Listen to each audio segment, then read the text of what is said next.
The distress signal had been broadcasting for 6 weeks. This is Colony World Perith. We are under siege by the Dravik swarm. All neighboring systems have abandoned us. If anyone receives this, please. We have children here. Elder Sereth watched the scarlet sky through the shelter's reinforced windows. The Dravik's ships blotted out the sun, organic nightmares that consumed entire civilizations, leaving nothing but stripped bones and silence.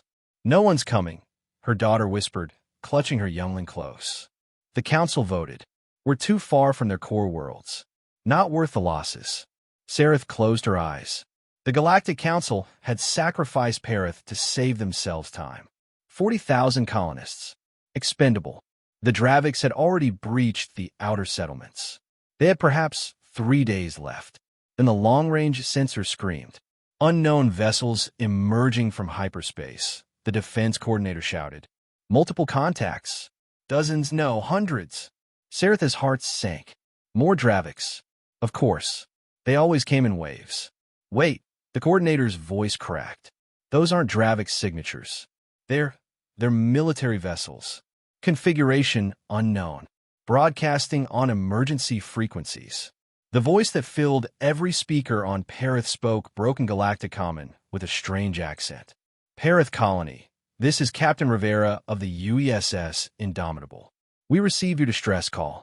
Human Expeditionary Fleet has arrived. Hold position. We're going to get you out. Humans? Sereth's daughter looked confused. Who are humans? No one on Perith knew. Humanity hadn't made formal contact with the Galactic Council yet. They were still in the exploratory phase, their slow-moving colony ships and survey vessels considered primitive curiosities by the established powers. But the ships dropping out of hyperspace above Perith were anything but primitive. The human fleet hit the Dravik swarm like a hammer.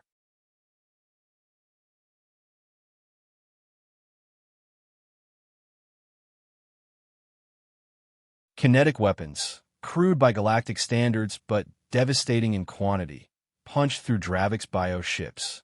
Nuclear-tipped missiles, banned by Council convention as barbaric, turned swarm clusters into expanding clouds of superheated vapor. And the human fighters, small, aggressive, piloted by actual living beings instead of AI, flew with a recklessness that bordered on suicidal. They're insane, the defense coordinator whispered, watching a human pilot ram his damaged fighter into a Dravik's mothership's sensory organ. They're winning, but they're insane. Captain Rivera's face appeared on the colony's main screen. Dark eyes intense, uniform scorched, bleeding from a cut above her eyebrow. Perith Colony, we're establishing a perimeter.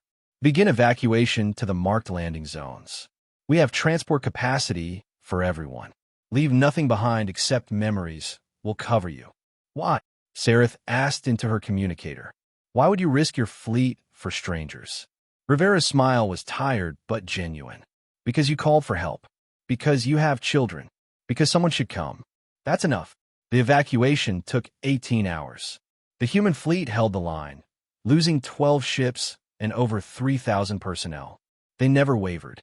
When the last Perathian shuttle cleared atmosphere, the human fleet executed a coordinated withdrawal, leaving mines and automated weapons platforms to discourage Dravik's pursuit. Aboard the Indomitable, Sereth watched Perith shrink in the viewscreen. Her world, lost, but her people, saved. Where will you take us? She asked Rivera. We're establishing a colony nearby. New sanctuary. You're welcome there until you decide what's next. We have room. You'd share your resources with refugees? Rivera looked surprised by the question. Of course. Why wouldn't we? The Perathians integrated into new sanctuary over the following months.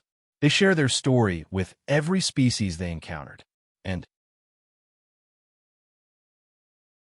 they asked the question that began changing galactic politics. Where was the Council when we needed help? Where were the ancient civilizations with their mighty fleets? Only the humans came. Only the humans, who barely have a dozen colonies, spent 3,000 lives saving strangers. Within a year, 17 species had made formal contact with humanity, bypassing Council protocols. Within 5 years, the Human Relief Accord had signed 42 members, species who'd been abandoned, overlooked, or deemed expendable by the old powers. The Galactic Council suddenly found their authority questioned by a coalition they hadn't seen coming. All because one human captain heard a distress call and refused to ignore it. Sarah stood at the